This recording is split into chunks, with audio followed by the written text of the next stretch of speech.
¿Qué tal, amigos? Muy buenas noches. Hoy es 25 de abril de este 2020 y bueno, seguimos con este ejercicio periodístico que hemos realizado durante días. Llevamos más de 3 semanas con este proyecto que estamos realizando entre varios compañeros periodistas y llevándoles a ustedes temas importantes, sobre todo esta pandemia, información sobre esta pandemia que se ha realizado o que se ha venido llevando a cabo en todo el mundo y principalmente en México, que ahora estamos en la fase 3, que bueno, posiblemente vamos a estar manejando los números que se están llevando a cabo sobre los números de muertos, sobre los números de contagiados.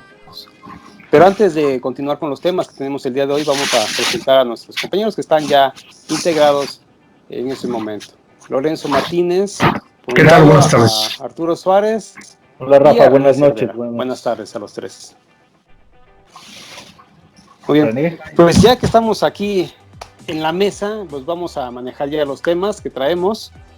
Pues antes de ellos, quiero comentarles que lo que expresó el presidente de Estados Unidos, Donald Trump, sobre el TECMEC, que dice que ya se va a llevar a cabo a principios de junio. Y sobre el dólar, pues tenemos el dólar en 25 pesos, 25.03, ¿no es así, Lorenzo? Sí, así es, exactamente, 25.03, así es. Aquí, te decía, el comentario del dólar, bueno, pues sigue siendo el mismo, ¿verdad? La caída del precio del petróleo, que ya llegó a 8.53 dólares, el crudo mexicano, el coronavirus, y eso pues está afectando al peso. Eso es lo que está sucediendo en estos momentos, entre otros fenómenos también económicos, otros índices, como la caída de este índice, los precios de las canastas básicas. ¿De la canasta básica? Ah, ok. Sí, claro que sí, de hecho lo platicamos el día de ayer, ¿no? Sí, sobre exactamente. Los productos que están aumentando precisamente los precios, aunque regularmente siempre la canasta básica sube, bueno, digo siempre, cuando el combustible se incrementa, ¿no? Y ahora que el combustible está precisamente impactado por la... Sí, yo creo que es especulación. No te escucho.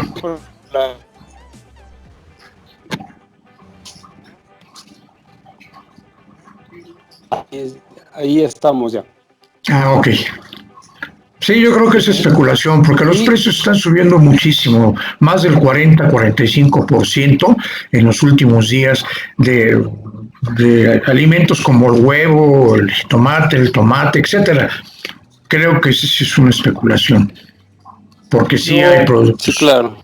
Yo hoy tuve la necesidad de salir de casa, pasé a la gasolinería a poner combustible al automóvil, y el litro de gasolina está arribita de los 15 pesos, ¿no? Evidentemente hay gasolinerías donde está un poquito más arriba, más abajo, sí, pero más o menos para que se den una idea, y además está cambiando constantemente el precio de la gas. Así sí. Es.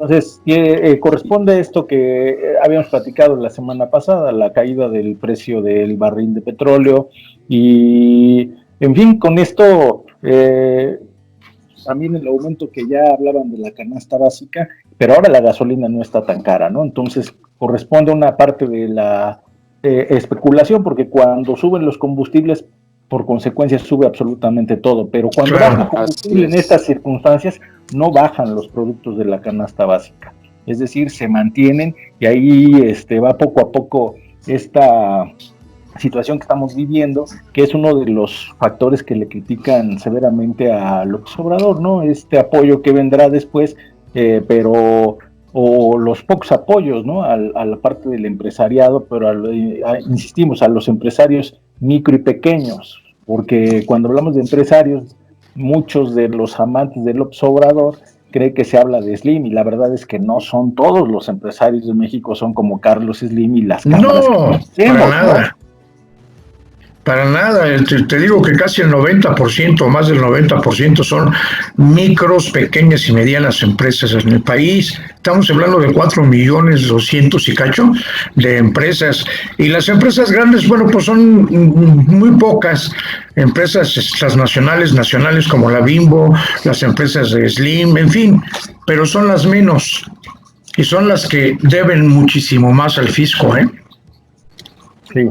Así es, y bueno, también eso es de las peticiones, de las críticas a este gobierno de que no está realizando el cobro debido, cuando en su momento López Obrador fue uno de los principales que les exigía a los gobiernos que estaban en el momento que realizaran estos cobros, y que también comentaba en su momento López Obrador que eran empresarios consentidos del gobierno que estaba en tránsito, ¿no?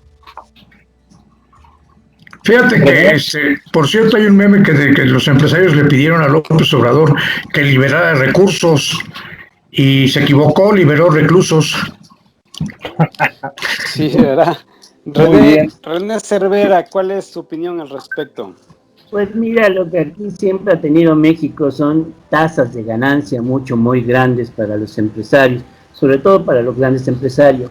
Claro. Yo recientemente, por decirte algo, hace poco más de 1 año y medio, fui a Francia y entonces me topé con que, por darles un ejemplo, una taza de café cuesta en Francia 2 euros. Esto que aquí te cuesta en aquel entonces, aquí en México sería el equivalente a 43 pesos en aquel entonces. Eso que una taza de café que aquí en México, más o menos en el mismo lugar, te costaba como 30 pesos la taza de café. Pongámosle 25 si quieren. Sí. Pero la diferencia está en quien te lo servía. Mientras que en Francia el salario mínimo era de 50 euros diarios, o sea, la persona que te sirve el café se puede tomar 25 cafés. En México en aquel entonces el salario era de 80 y tantos pesos. Es decir, la persona que te sirve el café no le alcanzaba para tomarse más que 2 cafés y medio. Dices, ¿por qué son las diferencias tan grandes? No me hablan de que si porque Francia es un país comunista, no tiene que ver.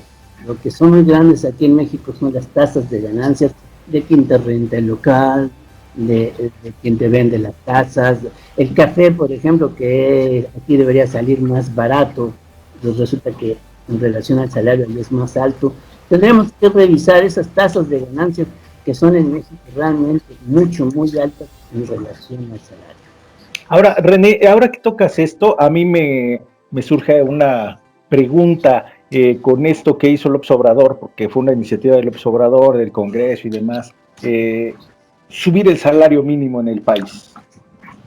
El año pasado, por supuesto, ¿no? Llegamos a más de 100 pesitos, ¿no? Es el salario mínimo ahora, Rafa, ¿no? Más o menos. Sí, como 120 y tantos, pues más o menos. Más de 100, pero hay una subida, una escalada en el salario mínimo. ¿Cómo ves esto, René? Pues éramos uno de los salarios más bajos del mundo. Y hay quien te dice, pues es que nadie gana el salario mínimo, pues hay quien lo gana. Y además no solo hay quien lo gana, si a ti te dicen te voy a dar 2 salarios mínimos, no deja de ser bajo. Yo no creo que hay muchos países en donde tengan un salario de mínimo tan reducido, tan vergonzoso, yo diría. Y cuando nos dijeron que, pues yo me acuerdo alguna vez en una discusión con Jesús Zambrano, en una reunión que existía, que no se podían subir los salarios porque serían inflacionarios. Son la gasolina que cobran en la gasolina. Inflacionarios son las casetas que ponen en las carreteras para cobrar el paso. Inflacionarios son los intereses bancarios, son también uno de los más altos en nuestro país. Inflacionarios que le tengas que dar propina a la persona que te sirve en un restaurante que gana tampoco que vive de la propina. Inflacionarias son cantidad de cosas.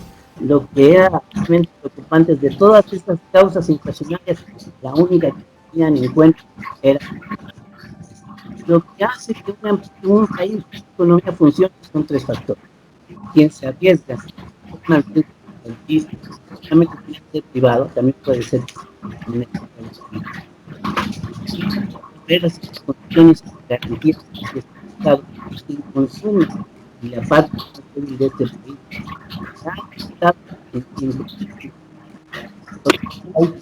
Como que se está cortando, ¿no? Está Sí, así ahí, es.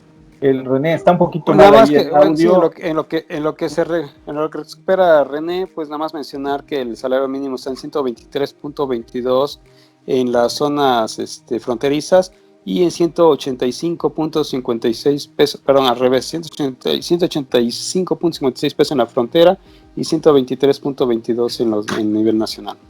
Y en lo que recuperamos a René, a ver si ya está un poquito más limpio el audio para que nuestros amigos puedan escuchar. Acerco más, hago.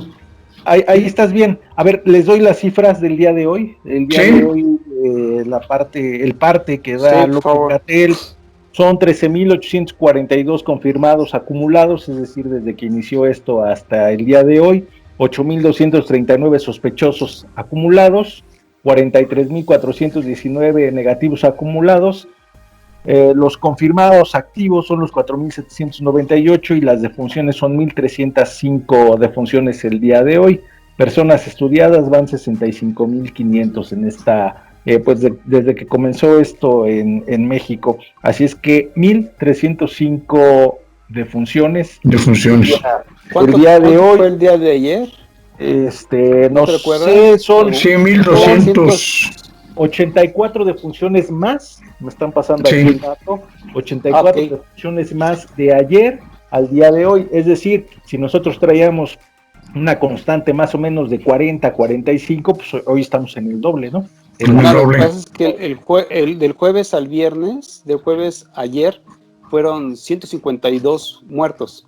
Y de ayer a hoy, entonces me estás comentando que son 80, entonces 84. Bajó 84, entonces bajó, pero ya sabes que a veces baja y después sube, entonces no hay un parámetro continuo, ¿no? Pues esas son las cifras del día de hoy. René, ahora sí, regresamos con lo que nos estás platicando y decía yo del salario mínimo, ya lo comentabas y ya dio Rafa ahí la cifra exacta de cuánto es el salario mínimo. Y López Obrador lo dijo, ¿no? Y también su secretaria del Trabajo.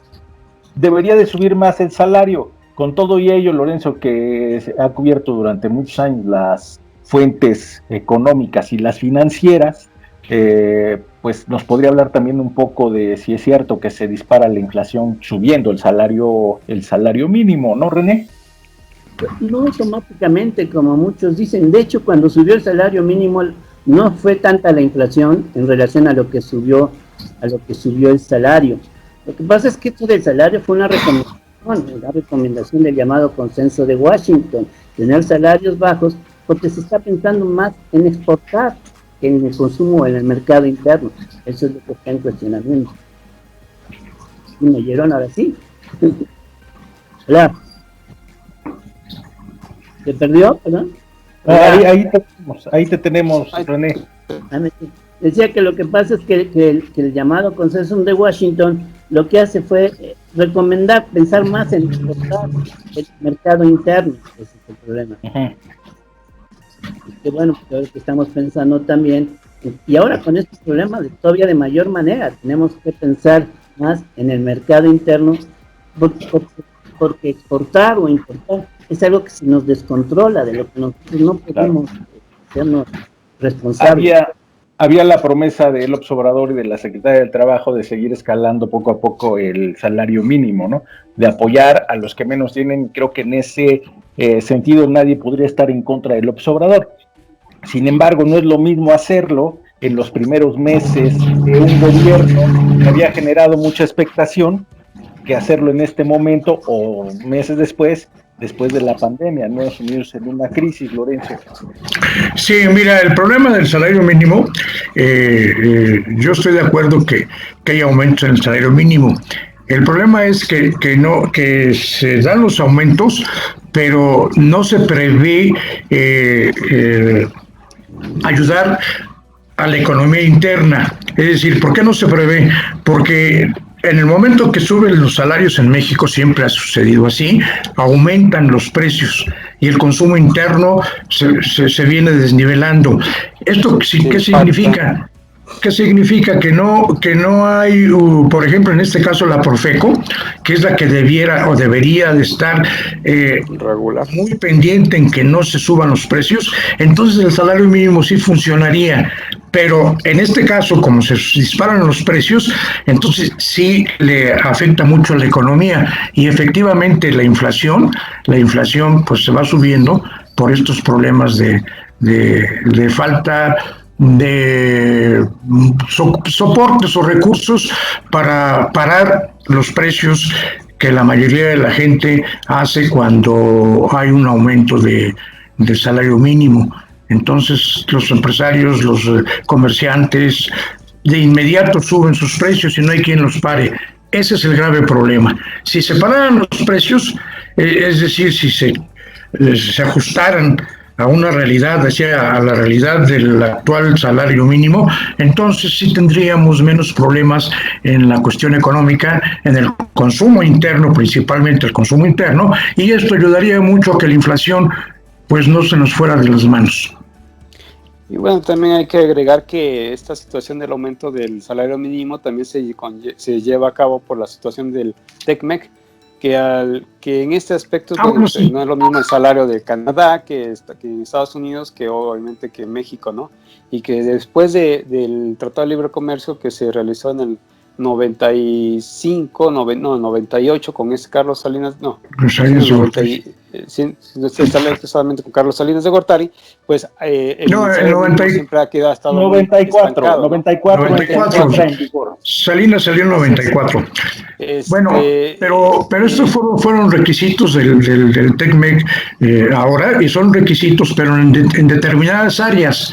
No en todas las áreas del país, determinadas áreas como son, por ejemplo, la industria automotriz, ahí sí se exige un salario determinado. Ahora, sí es una exigencia del TECMEC ahora, es una exigencia que por cierto entra el 1 de julio en vigor, pero aún así debería de haber control de los precios, porque si no, de nada sirve que haya aumentos y la gente del salario mínimo y la gente más pobre pues no va a poder adquirir alimentos. Vamos a pasar como en Venezuela, que sí hay alimentos, pero que cuestan un ojo de la cara. Sí, pero el asunto también aquí del salario mínimo es de que obviamente las empresas que puedan pagar ya ese salario es porque también tienen o generan un ingreso equivalente a poderlo solventar. Sin embargo, claro, ahí sí estoy de acuerdo contigo, Lorenzo, del mercado. El mercado no lo están activando, el mercado interno, y eso sí impacta, porque claro, el empresario al final de cuentas no va a poder subsanar el salario, si en este caso son de 123 pesos, y si van en aumento, pues entonces el empresario va a decir, bueno, ¿y de dónde voy a agarrar para poder solventarlo, ¿no? Arturo. Sí, fíjate que esta semana ahí en el portal de perspectivas.mx tenemos la colaboración de René Cervera, precisamente Entre Espejos y Ventanas, y habla sobre la economía versus salud. René, si nos quisieras hacer algún comentario al respecto. Pues sí, les decía que hemos aquí manejado mucho lo que se llama los llamados derechos humanos. Y hay un momento en que hay un choque, digamos, entre los derechos individuales, que son los que protege de mayor manera los llamados derechos humanos, y los derechos sociales. Está bien que se protejan los derechos humanos, porque si todo individuo va a ser sacrificado, pues a la larga no hay derechos para todos. Pero hay un momento en donde tienes que decidir si le das prioridad a quienes desean, en este caso, por ejemplo, transitar, o le das prioridad al derecho social de la salud completa. Se dice, pues, ¿cómo que están violentando los derechos humanos de quien se quiere reunir? Pues sí, pero quien se quiere reunir está violentando un derecho tan social como humano, que es el de quien quiere tener salud, el derecho a la vida. Y constantemente entramos en estos conflictos. En cuestiones que está tan preocupante ahora, que aún ha aumentado la delincuencia, nuestro presidente tiene que entender en qué momento hay que dar abrazos y en qué momentos hay que tirar balazos. No se puede decir, como él siempre lo está diciendo, que abrazos sí y balazos no, porque tienes que definir en dónde sí y en qué aspecto tienes que tratarlo, porque hemos llegado a grados tales en donde la delincuencia tiene armas de alto poder y las policías no tienen armas de alto poder, y además la policía tiene que cuidar los derechos humanos del delincuente y el delincuente no tiene por qué cuidar los derechos humanos del policía. Entonces, claro, no están en igualdad de circunstancias, René. Yo recordaba ahora cuando escribía hace algunos años la columna y hablaba yo sobre la guerra de Felipe Calderón, una guerra terrible que desató para justificar su presidencia puesta en entredicho, no sé si a través de un fraude o no, pero fue puesta en entredicho, ¿no? La presidencia de Felipe Calderón. Y yo hablaba de que si estamos en la guerra lo primero que se pierden son territorios. Y esos territorios siguen perdidos y ni Peña Nieto, evidentemente los perdió Felipe Calderón, pero Peña Nieto ni López Obrador ahora han podido recuperarlos. Y mucho tiene que ver esto que tú estás comentando, la parte de los derechos humanos, ¿no? Es una guerra desigual, porque mientras unos tienen un marco jurídico, por ejemplo, en este caso, tienen que cuidar los derechos de los maleantes, mientras que ellos pues simplemente van a matarlos. Sí, efectivamente, estás en una desigualdad porque tienes que hacer una serie de normas para poder llegar a combatir la delincuencia, y la delincuencia no tiene normas con la sociedad, simplemente la agrede. Lo que tenemos que tener es un Estado que sea capaz de inhibir la delincuencia. Eso significa quitarnos la idea de tener menos Estado para tener un Estado suficiente. Y es importante, porque cuando hablamos de Estado, mucha gente piensa que estás hablando de la represión. Y estamos hablando de un Estado democrático, de un Estado que es el que se compone de territorio, la sociedad y su gobierno. Lo contrario, un Estado dictatorial es el que se compone un gobierno, su territorio y su sociedad, pero estamos hablando de un Estado democrático que debe intervenir de mayor manera tanto en la confrontación con la delincuencia como en la economía, y ahora tenemos que ir pensando cómo vamos a resolver toda esta gravedad de problemas que se nos vienen cuando el petróleo está tan bajo y es una parte muy importante de nuestros recursos, lo que llega por petróleo, cuando seguramente se va a afectar el dinero que envían los paisanos desde Estados Unidos, que va a disminuir seguramente, y dependemos mucho de ellos. Entonces, para buscar, yo decía, la solución, una solución por lo menos, la ayuda en algo será el llamado, hay que hacer un Estado que sea capaz de decía Keynes, de hacer hoyos, tirar bocetos. Hay como que se nos perdió un poco, Rafa. Exactamente. Y bueno, pues yo quisiera retomar lo que estaba manejando René sobre los derechos humanos. Más que nada, bueno, esto me recuerda sobre derechos humanos a los derechos fundamentales que habla Luigi Rayoli, precisamente. Y sobre lo que es el Estado, lo que maneja René, es la ponderación. El Estado debe de ponderar el derecho precisamente para garantizar los derechos que tenemos nosotros como ciudadanos. Y a su vez, bueno, también me recuerda lo que son los derechos negativos y los derechos positivos, en donde los derechos positivos precisamente es parte de lo que son los derechos humanos, y los derechos negativos que el Estado debe garantizar precisamente que se lleven a cabo los derechos positivos. Bueno, es todo un estudio a fondo de lo que se maneja en estas cuestiones, estas vertientes, pero sí, efectivamente, el Estado debe de ser no nada más el guardián, digámoslo así, o el gendarme de lo que son la seguridad del pueblo, de los soberanos, sino también garantizar que precisamente se lleven a cabo los derechos fundamentales hacia los soberanos, ¿no? Lorenzo. Sí, no, yo creo que por eso está el ombudsman, porque muchas veces bueno, aquí no lo hay. Está la Comisión Nacional de Derechos Humanos que en realidad pues defienden no defienden a la ciudadanía, sino defienden pues a la delincuencia, y lo hemos visto aquí.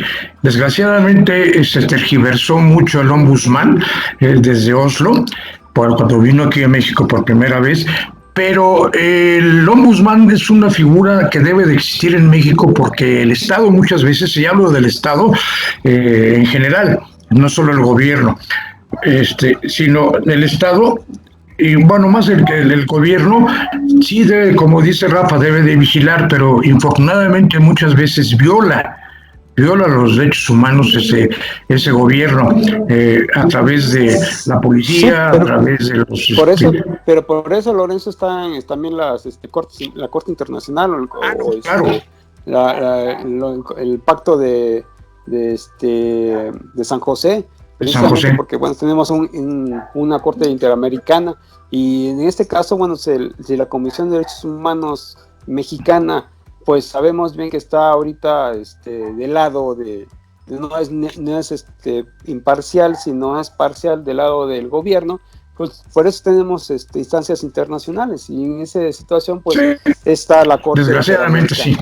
Sí, creo que sí, tienes razón. La figura de Rosario Piedra Ibarra, pues ahí está, ¿no? Como dice Rafa, está del lado del gobierno, llegó sí, a través del pedazo. Es una cuestión parcial. Entonces la figura del ombudsman o del ombudsperson, como en este caso pues ella es mujer y una cosa de género, si no claro si no me ahorcan ella, la verdad es que está borrada en este momento deberían de estar trabajando, ella debería de estar trabajando fuerte sobre las violaciones que han sufrido los doctores, sobre las violaciones que han sufrido las enfermeras, los enfermeros, los camilleros, etcétera, etcétera. Y un punto de ello, de reflexión es, ayer consignaron a una pareja que agredió a una enfermera, ¿no? Entonces, en ese caso, y bajo estas medidas que estamos en una situación de emergencia sanitaria, es decir, lleva la batuta la Secretaría de Salud, lleva la batuta el Gabinete de Seguridad, la Defensa y la Marina, pues tendrían que hacer cumplir las leyes de manera eficiente, y ahí debería de estar trabajando la Comisión Nacional de Derechos Humanos, pero pues brilla por su... Está ausente. Sí, está claro. Ausente. Muy bien, y pues bueno, chicos, pues ya estamos... ¿Tan rápido?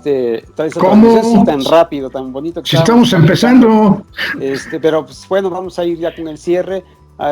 ¿Alguna observación más que nos quieras manejar, René Cervera? Pues nomás quería mencionarte respecto a los llamados derechos humanos que vigilan entidades internacionales. No hace mucho por ahí mataron a un general iraní, según recuerdo. Ah, sí, claro. Que era terrorista. Ni siquiera lo apresaron, ni siquiera lo juzgaron, en el total estado de indefensión, sencillamente lo mandaron matar. Y entonces se pregunta cómo el país que está hablando de derechos humanos llega a esto, y cómo no hay ninguna internacional que se lo claro. Bueno, en ese caso sí tienes razón, René, pues yo siempre, cuando hablo sobre derechos humanos, siempre retomo y pongo en primer orden, en cuestión de historia, a Estados Unidos, porque fue un parteaguas en ese sentido, aunque actualmente hablar de derechos humanos no es hablar de Estados Unidos, sino al contrario, ¿no? Pero muy bien. Lorenzo. Pues mira, yo me quedo con que, pues aún con todo el problema que lleva el país, yo siempre he dicho que este país es muy rico, riquezas naturales, la riqueza humana, y pese a López Obrador, creo que ahí la llevamos.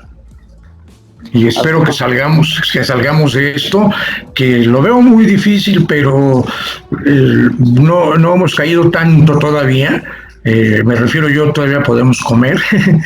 Pero yo tengo mucha fe, aunque no es un acto de fe lo que está sucediendo, pero tengo fe en que salga el país adelante, pese a las políticas de la Cuarta T. Y me despido de ustedes, desde luego. Arturo. Oye, pues qué echado para adelante está el día de hoy Lorenzo, con esto de la fe, pero pues ahí está el video.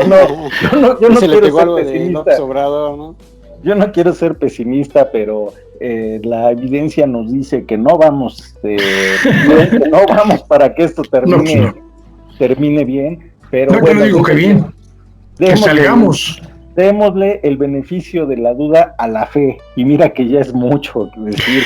Oigan, pues nada más invitarlos, de verdad, el texto de René Cervera, la gente que nos está escuchando, ahí les vamos a poner la liga ahí abajo en este video para que puedan ustedes echarle un vistazo a este texto de René Cervera, que escribe con nosotros ahí en Perspectivas, por supuesto, también las columnas de Rafa Lule y las colaboraciones que nos hace a Impar, y también las de Lorenzo Martínez Vargas. Por cierto, el lunes ahí les estaremos presentando la edición de nuestro periódico. Pásela bien, tenga excelente fin de semana. Igual, hasta luego, René, gracias por René. haber estado con nosotros. Nos estamos contactando entonces la otra semana, ¿no? ¿Cómo ves, René? Sí. Muy bien. El otro día que me quedé dormido. No te preocupes. Pues gracias a todos por haber estado con nosotros. Gracias.